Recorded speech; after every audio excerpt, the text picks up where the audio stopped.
I believe if you're truly grateful for something, you should give credit where it's due. And that's why I'm making this quick vid. I, once upon a time, was home from my military service in the SEAL teams. My dad, Pastor David Sawyer, true man of God, got a phone call, was going to go see his friend Tom Pollock in the hospital there in the Woodlands, Texas. And he said, hey, Tom's probably on short final to pass away. He's in the hospital. Do you want to go with me to see him? And I had worked for and with Tom for years as a young man before I went in the military. And I said, yeah, sure, of course, I'd like to go see him.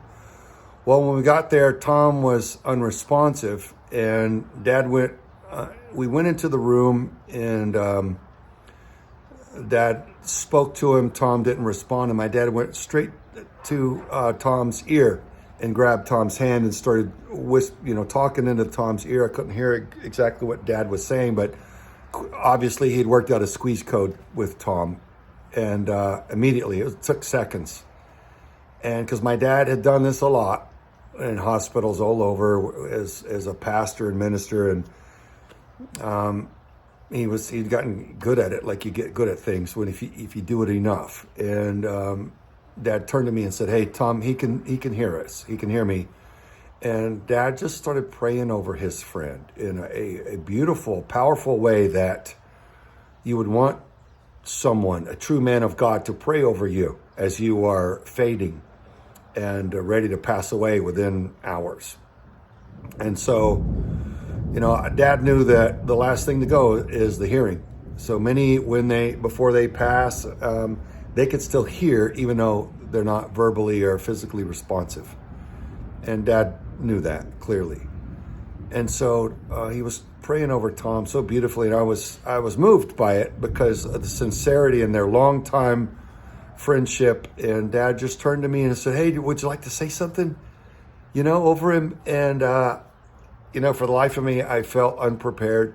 Folks, I'm embarrassed about it now because what a beautiful opportunity to have said some beautiful things and prayed over a mentor of mine. He was an Army Ranger in the Korean War, very tough, exceptionally brutally tough man with a really rough life, but loved Jesus Christ and had turned his life over to him many years prior. So I was just kind of frozen. I just looked at my dad, and I was awkward in that situation, hadn't been used to dealing with people on their deathbed, and did not know what to say. So I just, that's my puppy, great big puppy drinking. That sounds weird, I know.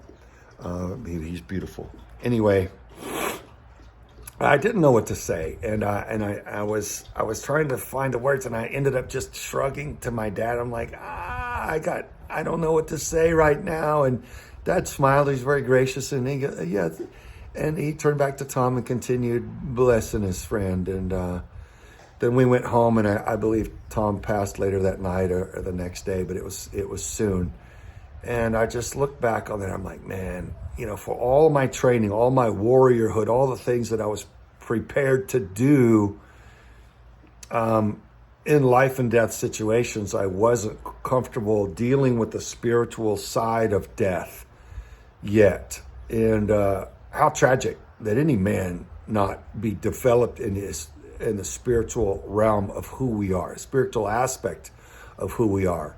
And anyway, fast forward many years later, now that I've grown spiritually, I've learned so much, and still feel like a spiritual toddler, even though I feel like I'm drinking through a fire hose, learning every day, improving who I am, improving my choices, what my thoughts and my words and my actions toward others, always trying to purify and shape my heart after the Father's, and be the Craig that my Creator intended, the possibility, the highest possibility of who He created me to be, right? So I'm running into that and stumbling and making mistakes, but wide open to it. And I'm grateful for every lesson learned And even in painful and embarrassing mistakes, I'm still running to it, and I'm improving and making leaps and bounds. And so, it's hard to mark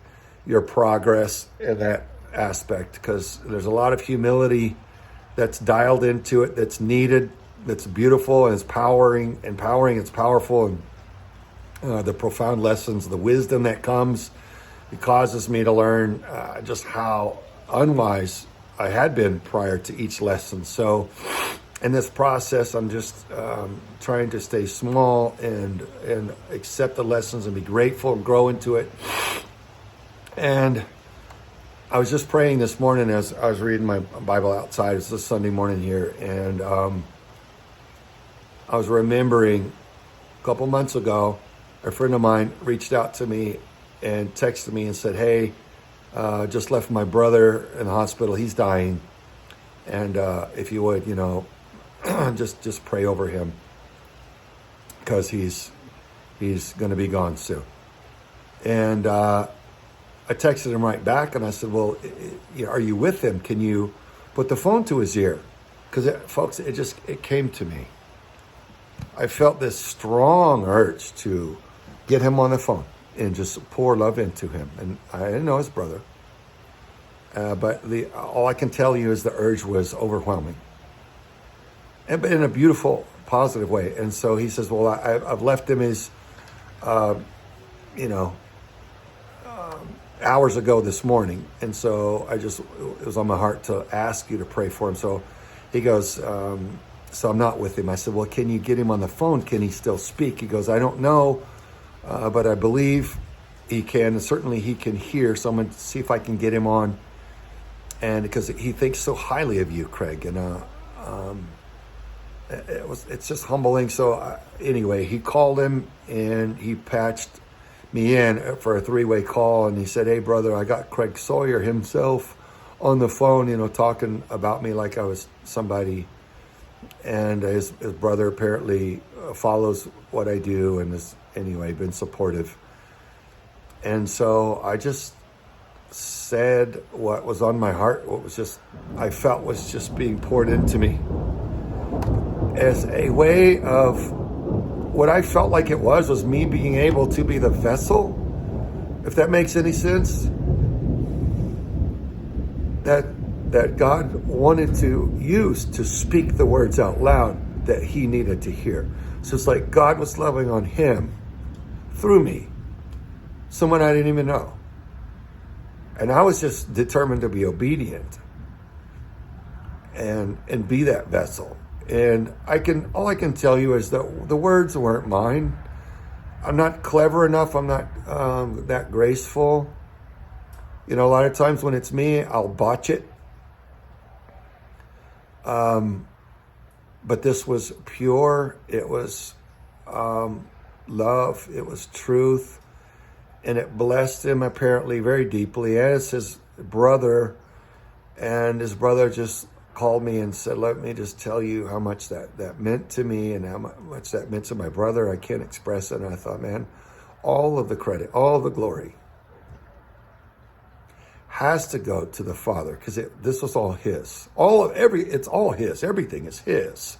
We are his children. So I wanted to give that credit and that praise to our Creator, because the magnitude of his love and his wisdom is beyond our human comprehension.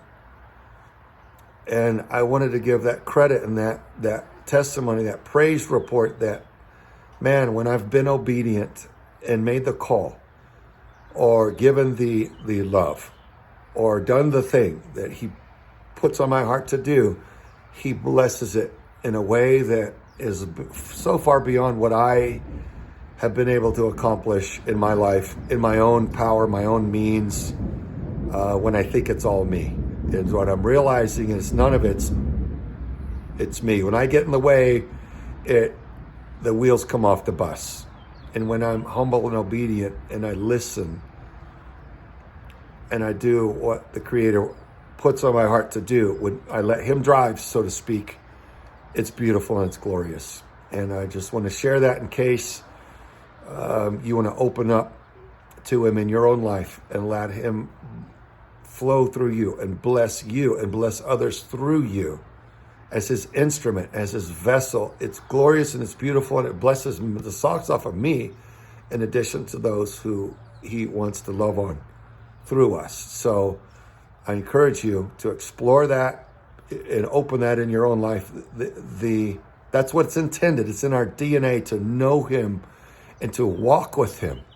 And our culture here in the United States, all of the programming is out of and away from our spirituality to keep us down into only the physical realm, what we can see, feel, touch, and hear with our five senses, and ignore the spiritual aspect, the greater aspect of who mankind really is, and the development ground that this earth is as we choose who we are.